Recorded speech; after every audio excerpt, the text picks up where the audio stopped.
बिस्मिल्लाहिर्रहमानिर्रहीम। अस्सलामुअलैकुम। सिrat.e.mustaqem Saudi news channel में आप सबको खुश आमदीद कहा जाता है। सऊदी अरब में मौजूद तमाम गैर मुल्की अफराद के लिए खुसूसी तौर पर और इनडायरेक्टली जो बाहर गैर मुल्की अफराद सऊदी अरब आना चाहते हैं, आप तमाम भाइयों के लिए कुछ अहम तरीन अच्छी ख़बरें हैं।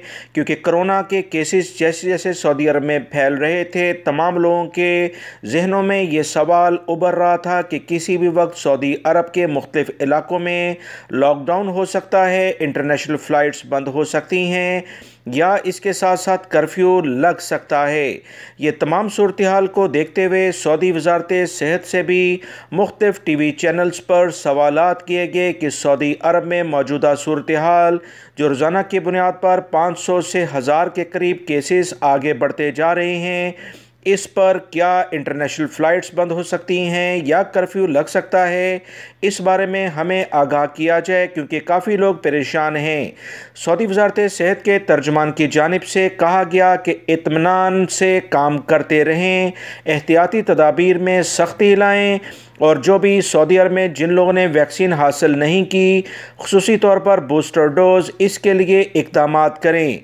ये बुनियादी वो काम है जिससे वबाई मर्ज़ को हम कंट्रोल कर सकते हैं।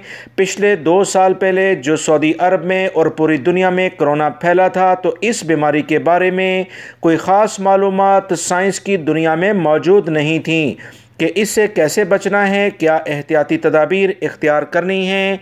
अब अल्हम्दुलिल्लाह काफ़ी हद तक हम इस बारे में मालूमात हासिल कर चुके हैं। लिहाजा फ़ौरी तौर पर अगर केसेस में इजाफ़ा भी होता है तो लॉकडाउन या इंटरनेशनल फ़्लाइट्स बंद होने के कोई इम्कानात नहीं।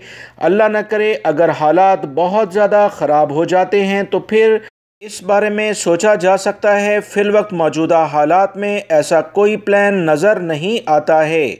याद रखें, सऊदी वज़ारत सेहत की जानिब से ये अहम बयान उन तमाम गैर मुल्की अफराद के लिए एक अच्छी ख़बर है जो सऊदी अरब आना चाहते हैं। ये सऊदी अरब में रहते हुए अपनी मेहनत मजदूरी करते हैं क्योंकि लॉकडाउन कर्फ्यू की बिना पर इनको मुश्किलात का सबसे ज़्यादा सामना करना पड़ता है। उम्मीद करता हूँ ये मालूमात आपके काम आएंगी।